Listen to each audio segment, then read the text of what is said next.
Joined now by journalist Emma Hill, who says, yes, it's all about drawing attention to yourself. Presenter Diane Louise Jordan alongside her says, come on, it's spontaneous, authentic, and always has meaning. What do you clap, Diane Louise? Everything. Everything. A plane landing? Everything. So, plane landing. Years ago, when I was on Blue Peter, we were flying back from a filming trip in the Isle of Wight, and on one of those little planes, and started off all right, and then it was massively turbulent weather. And you know when it's really bad when the crew sit down and they're silent and they strap themselves in. So the plane was completely silent as we were sort of being, you know, thrown around. And by some miracle, the pilot landed us safely, and the minute that we hit the ground, bumped onto the ground. Was it a miracle or was it his job? Is he trained to be able to fly like that? Do you know what? I actually don't care. I was just so happy that we landed, and so was everybody else. And everybody just erupted in this, explosive applaud. We were like, yeah. But that was an extraordinary event, wasn't it? I mean, your point is that it now happens. Clap now, so I can Good speak. girl. Because basically, actually, what it is it's just drawing attention to yourself and imposing yourself in the situation, your own ego. Yeah, completely it is. That's what they were doing. So wrong. No, that's and as I was waiting outside, it was really funny because obviously didn't know what the clapping was about. But I was like, this just shows we have completely lost the plot. Well, when were you clapping in here? Well, I didn't know what it was, so You're illustrating your point. It did, exactly. I disagree with you. Clapping is not about pulling attention to yourself at all. It definitely is. It's about encouraging other people. It's about celebrating. It's about affirming. Well, so Susanna was saying as we came to the break, if you feel self-conscious if you don't stand up and give a standing ovation. Yes. So is that you sort of trying to draw attention to the fact that you're standing up? I'm showing my appreciation. Well, no, because I think in a theatre, I mean, I think we do clap a lot, but I mean, I take issue with your point about it's all about drawing attention to yourself, because when you're in a theatre of, 500 people, you're not clapping because you're saying, look at me, unless you're the only person clapping. No, you are. You completely are. It's like there's 500 people. How on earth could you be doing it for yourself? At the theatre, it's got like Stalinist Russia, because one person stands up and gives an ovation and starts clapping, and then the next one does it, and then it spreads through the theatre, and then it gets to the point... So it's a communal activity, not an individual one. Under dictatorships, they used to just continue clapping because nobody wanted to be the first to stop. And this is the thing, it's a communal behaviour.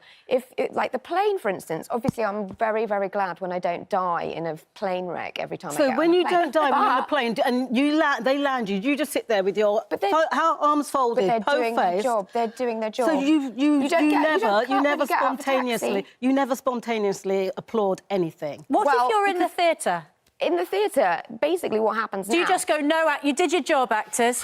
I paid my money, I got my play, thanks very much. The thing is it's ridiculous. So what happens now is instead of enjoying the performance or letting other people enjoy the performance, what happens is people start clapping during the theatre. You can't possibly agree with that. Now, can I just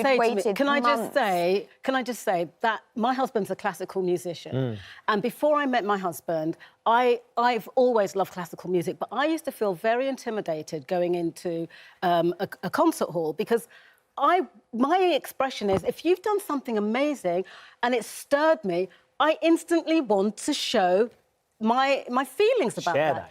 But if you clap in a classical concert in the wrong place, people frown on you. Yes. I mean, well, Emily would. But my husband, he as a classical musician, he wants to absolutely smash that. I'm sure that control and wants it to be more interactive. Because for a musician, but you can do both. I think it's down to that horrible, horrible rhyme that we were brainwashed with as children, as you had on that film. If you're happy in a note, clap your hands. I think. So, Emma, do you not think that you're a killjoy? What would lead you to clap? Was there nothing that you would? Well, it's apps that we clap in so many situations. No, what would you lead you to? What would I clap? Yeah. Well, obviously you. Yes, I'm really appreciative of what's going on right now. But what would I clap? I mean, I clap in, I suppose, appropriate situations where, applause is clearly necessary. But my problem with clapping is it's just like there's an epidemic of clapping. I think my mother said she was at a funeral and everybody started clapping in the funeral. Celebration of someone's life. That's exactly what happened at my mother's funeral. And I was absolutely distressed that my mother died, but the fact that when her coffin was being taken out and everybody spontaneously stood up and applauded my mum.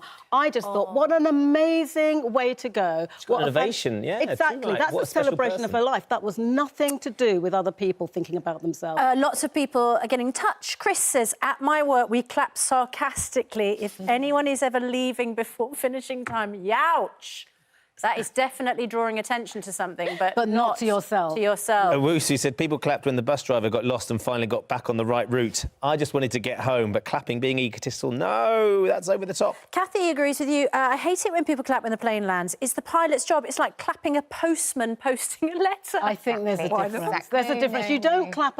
I don't want us to get hung up on this, but you don't clap a pilot every single time he lands a plane.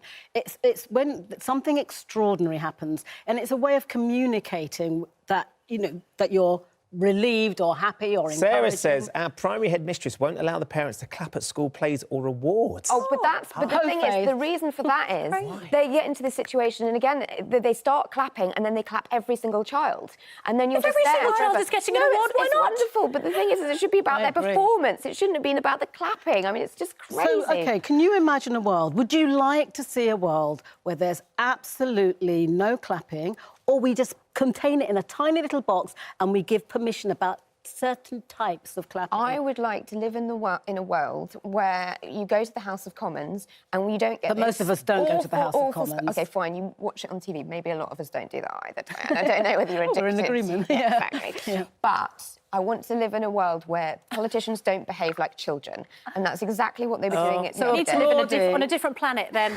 Emily, Diane, thank you very much indeed. I think we're going to carry this one in the green I mean, room. don't go to Gillian's Hotel in the Dominican Republic a few years ago. The staff would clap us when we walked into the restaurant. No, but I got a complaint once, and they did that at a luxury resort. I was like, is this colonialism coming back? I mean, I'm just taking. They're just happy to see. She's a I happy tell you what one, made me want to Yes. clap. Diane, do you know what made me want to clap? I've been watching Sink or Yes. Swim, Stand Up to Cancer, and your journey for all of you, because that's obviously it's been a real challenge for you swimming over the years, and to take on that challenge has been extraordinary. Well, thank you very much. And, you know, the thing is, most of the people that took part in that challenge 12 weeks ago, we couldn't swim.